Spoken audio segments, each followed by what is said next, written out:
On today's Locked On Jayhawks, we're breaking down late night in the Phog. What happened? What'd you miss?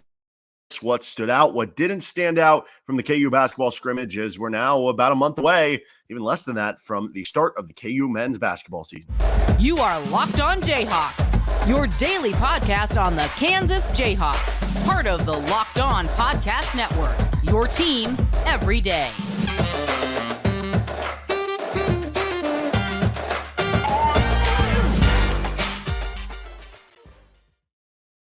I'm Derek Johnson. You can hear me as well Monday through Friday from 3 to 6 p.m. on KLWN in Lawrence with Rock Chalk Sports Talk. Thanks for making Locked On Jayhawks your first listen every day. We are free and available wherever you get any of your podcasts. And on today's edition of the show, switching to a little basketball talk. We'll have plenty more KU football talk throughout the week. But late night in the Phog was on Friday night. There was obviously a scrimmage, men's and women's team who both have high expectations, went and scrimmaged. Other stuff went down. Recruiting stuff went down. So we're going to break that all down. What stood out in the scrimmage? What didn't stand out? Some of the favorite quotes from Bill Self, who was on the microphone during the call of the game on this edition of Locked On Jayhawks.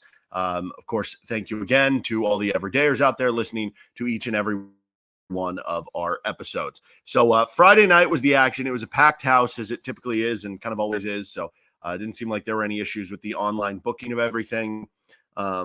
Obviously, it was a little bit different with having the seats behind the side a little further up. But originally, this was going to all be about kind of Cooper Flagg, and it ended up, I guess, instead being about Rakese Passmore. And I think he was at the KU football game, too, enjoying some of that. He's going to be committing later this week, so that's certainly one to keep an eye on with Rakese Passmore. We talked a little bit about him on an earlier episode last week about he's a top 50 recruit, 6'5" small forward, really good athlete.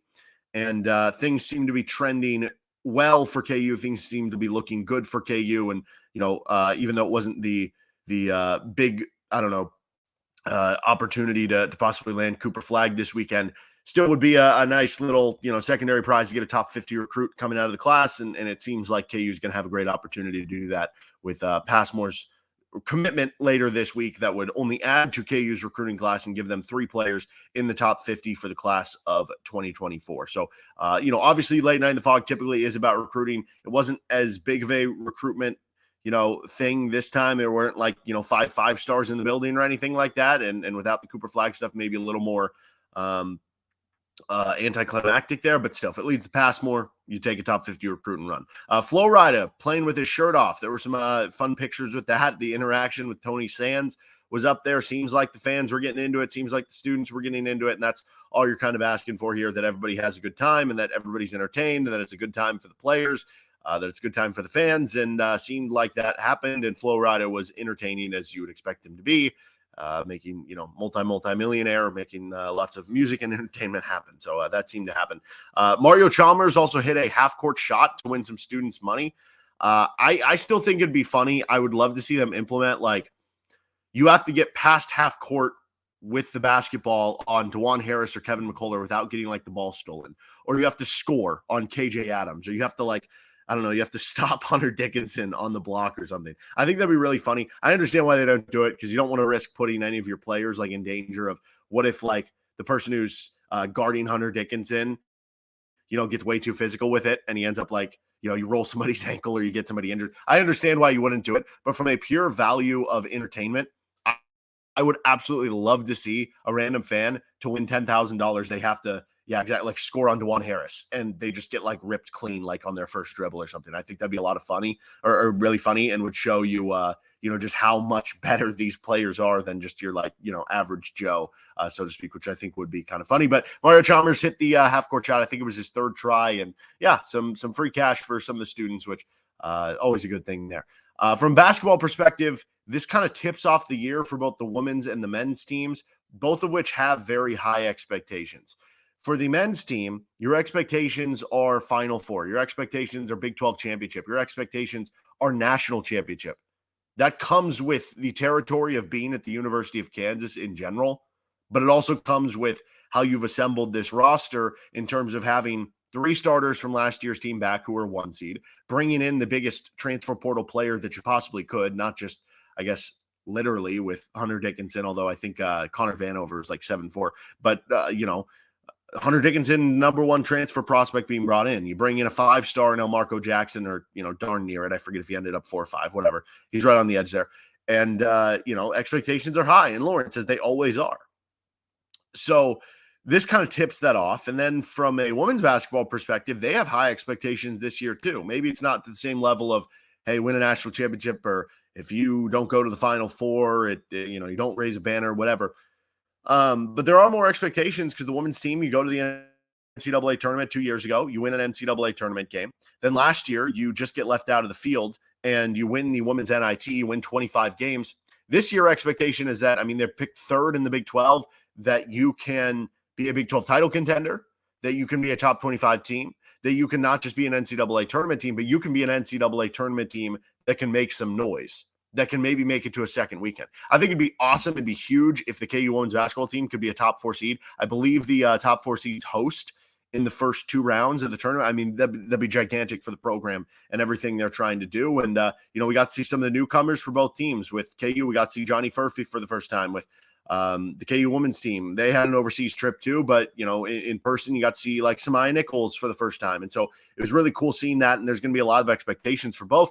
And when you're talking about just best pure basketball program, I guess, this season in the Big 12, Baylor is going to be up there. They're picked to finish, I think, second in women's, and they're picked to be one of the top teams in men's. Texas is probably going to be one of the top 3, 4, 5 teams in men's. They're picked to win it in women's. Kansas, though, is picked to win it in men's, and they're picked to be top 3 in women's. So really those top 3 programs or those 3 programs are going to be really good in both. And Kansas is going to have a real chance to be the best overall basketball program when you combine what the women's team and the men's team are going to do this year in the Big 12. Now, as far as the scrimmages, we're going to get into here who stood out in the game individually, what stood out as a team, some of my favorite comments from Bill Self, who was on the microphone for the game. But overall, I'll just say this. It's a little hard to take too much from the scrimmages that are, I think the women's scrimmage was like a 10-minute running clock. The men's scrimmage was like 15-minute running clock, something like that. It's too hard to take something away from that because A, small sample size, B, you're playing against yourself. And I talked about this in the late night of the Phog preview. It's like if somebody plays well, or if one unit plays well, like if both sides' offenses were really good, would you have taken away from the game that, wow, this team's great and they're going to score so easily? Or would you have taken away from the game that, oh, nobody's playing defense, or the defense isn't very good, right?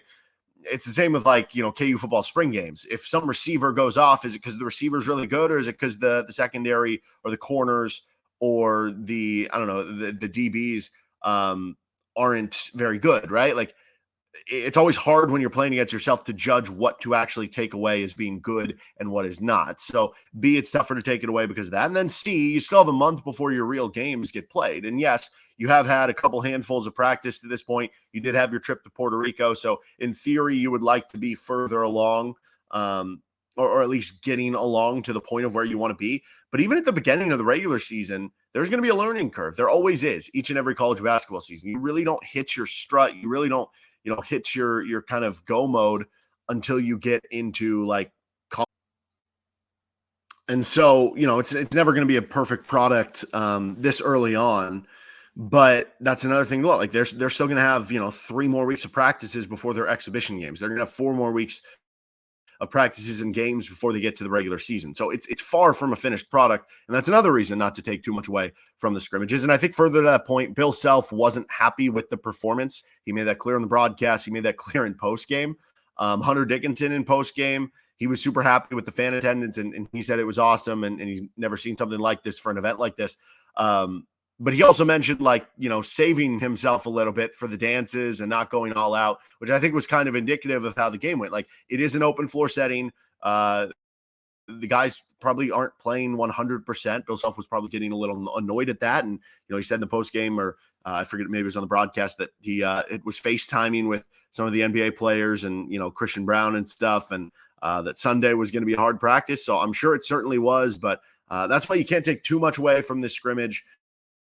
Maybe we can take a few things. And it's not like you can learn rotations either, because, you split your team up into 2. You didn't get to see who's coming off the bench first or not. So there's very limited what you can take, but a few things did stand out to me. So we're going to get to those coming up next. First, this episode of the show is brought to you by Athletic Brewing Company, who has completely changed the non-alcoholic beer game. They make non-alcoholic beers that actually taste good. And our game changer of the week by Athletic Brewing Company, we're going to go back to the football field for our game changer of the week. A lot to pick from because KU really dominated UCF for the entirety of the game. But I'm going to go with the Austin Booker play where Timmy McClain's rolling out to his right. It's 24-0 before halftime. UCF maybe has a chance to get on the board, maybe get a field goal, maybe a touchdown before half, eat into the lead, grab a little bit of momentum. But Austin Booker gets through and hits the ball out of his hand as he's about to cock back and kind of throw forward, knocks it through. Kansas gets the fumble recovery. And that just completely halted any chance that UCF was going to have some momentum. And then you go down and score in the second half. That was the game changer of the week for KU football. Athletic Brewing Company's brews are great tasting and award-winning and beat out full-strength beers in global competitions. They brew over 50 styles of craft non-alcoholic beer, including IPAs, Goldens, Sours, and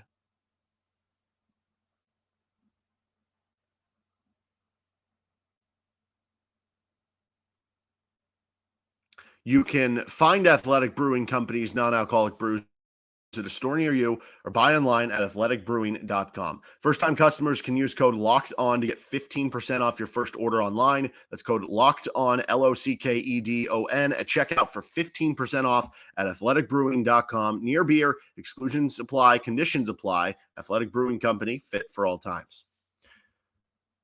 All right, who stood out? What did, what didn't?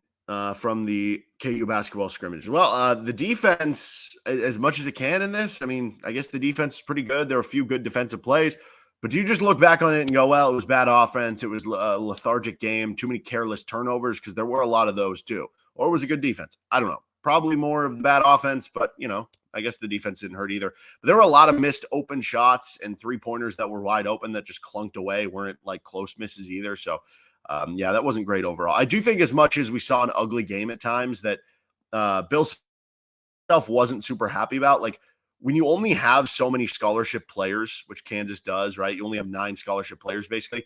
And every lineup that you're going to throw out there from one of the two teams at different points featured like one walk-on at the court.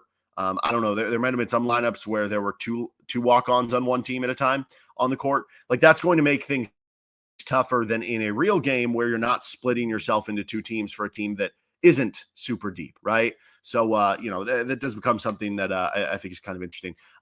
Something that did stick out to me, Nick Timberlake working off the rest of his teammates for threes. You saw him work really well with DeJuan Harris early. He had a three that he worked well off Hunter Dickinson late in the game. He hit 3 threes in the game. That was nice to see. He's going to get a lot of open threes or good looks by just working off DeJuan Harris and Hunter Dickinson this year. And that's what you saw in the scrimmage. You also saw him aggressively hit that like mid-range shot. And I think overall, that's my biggest takeaway from this. It was great to see how aggressive Nick Timberlake was overall. In the games in Puerto Rico, wasn't overly aggressive till maybe the last game, getting his shot off. And for a team that you do need more shooting, he's the best shooter on the team. Shoot the ball, right? They need him to be aggressive with his shot because that is what he's specifically being asked to do. So it was great to see how aggressive he was, searching his shot in the mid-range, taking those threes. If he was open at all, he was launching the trigger. And that was great to see, and you're going to need that this year. And Self had some really nice comments, too, about his toughness. He said he loves getting his nose dirty, and that he's somebody who has been like a really tough player for them coming in. So if you have the toughness side, if you're scoring the basketball, if you're shooting the ball well, all things that you're hoping and expecting him to do, Bill Self said, you know, a good year for him would be 38% from three. Then he's going to make a big impact for this team. And I was impressed with what I saw in the scrimmage more than anything I saw probably in Puerto Rico.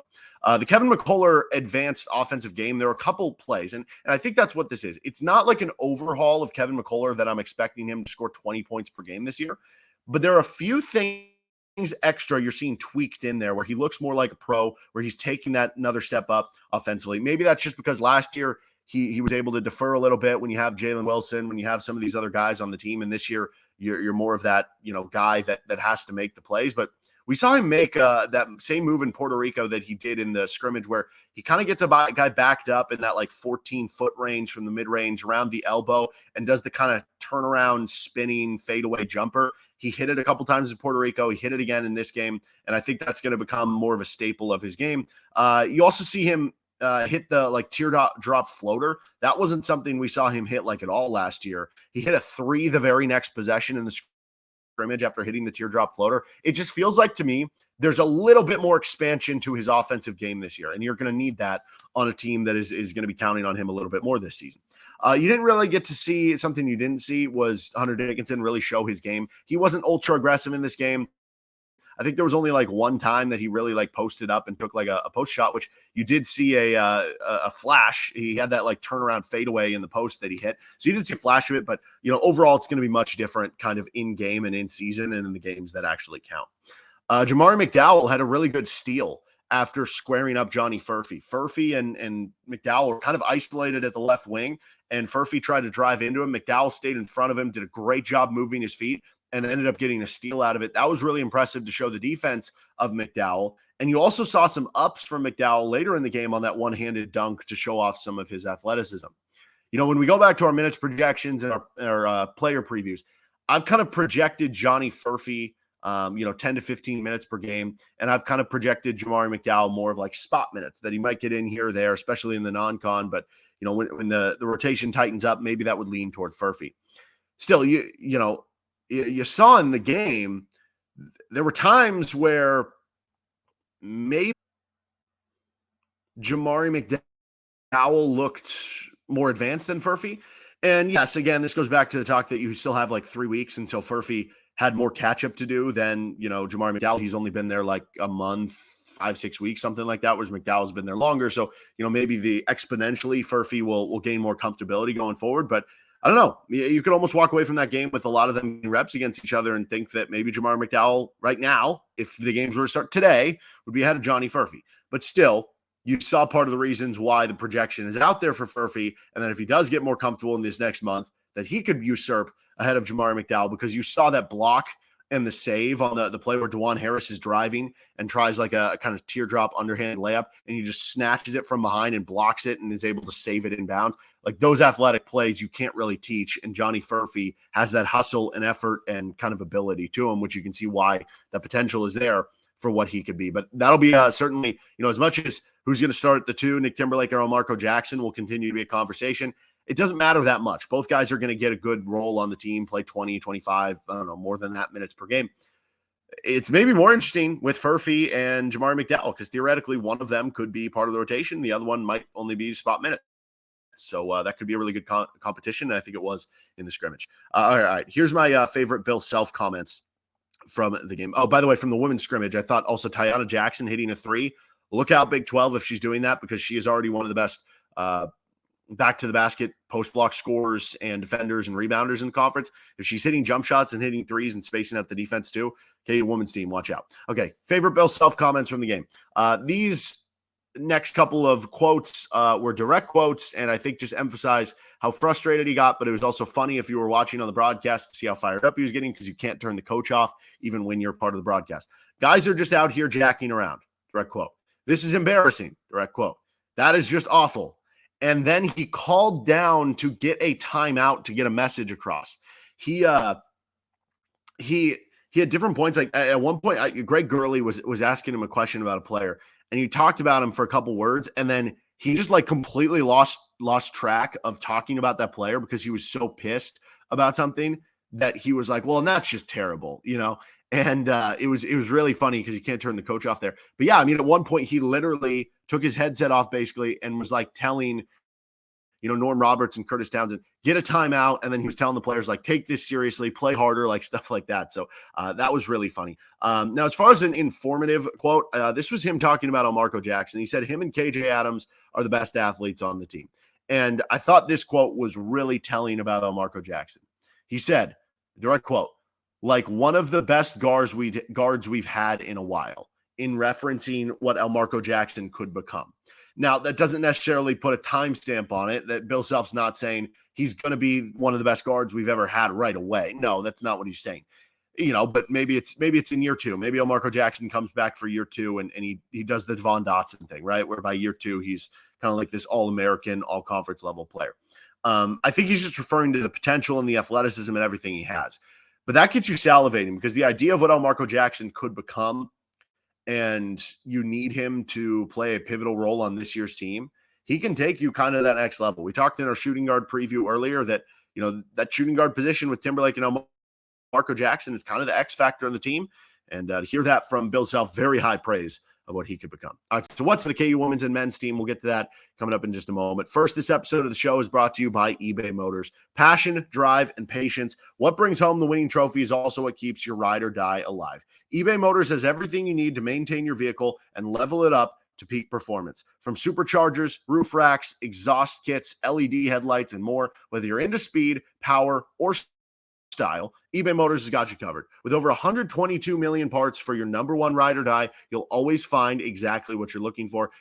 And with eBay Guaranteed Fit, your part is guaranteed to fit your ride every time or your money back. Because with eBay Motors, you're burning rubber, not cash. With all the parts you need at the prices you want, it's easy to turn your car into the MVP and bring home that win. Keep your ride or die alive at ebaymotors.com. Eligible items only. Exclusions apply. eBay Guaranteed Fit only available to U.S. customers. What's next for KU basketball? Well, for the men's team, they're going to be in, I guess, a little less than 3 weeks. It'll be 3 weeks from Sunday, this past Sunday. So I guess a little less than 3 weeks from when this episode's airing. KU men's basketball is going to be at Illinois for an exhibition game. That'll be televised and everything. Then they'll be at home on November 1st for the Fort Hays State game. And then the real opener will be against NC Central on November 6th. So we're less than a month out from real games and less than 3 weeks out from a pretty big exhibition game against an Illinois team that I think is going to be pretty good this year. They brought back Terrence Shannon, who's an all Big Ten level player. They brought back a couple other players from last year who, maybe they were trying to, like Coleman Hawkins was someone who was expecting a breakout last year. He got better from last year, but maybe the breakout comes this year. They got some good transfers coming in. So I think that'll be a great exhibition test for KU. And then the KU women's team has Northwestern State on November 8th. So they're less than a month out from their first game. And then they go at Penn State, and they have shortly, obviously KU has the Maui Invitational at the end of November. KU is going to be in the Cayman Islands with Virginia Tech and UConn at the end of November. So both these teams have to be able to figure it out quick because there are some tough tests. Obviously, KU also has the Champions Classic early that they're going to have to get into and kind of roll into that point. All right, that'll do it for this episode of Locked On Jayhawks. You can find our show anywhere you get any of your podcasts. You can also like and subscribe to our show on our YouTube page. Have a great rest of your day. We'll see you next time. We'll talk some more KU football with our short and long-term takeaways from the KU-UCF game on tomorrow's episode of Locked On Jayhawks.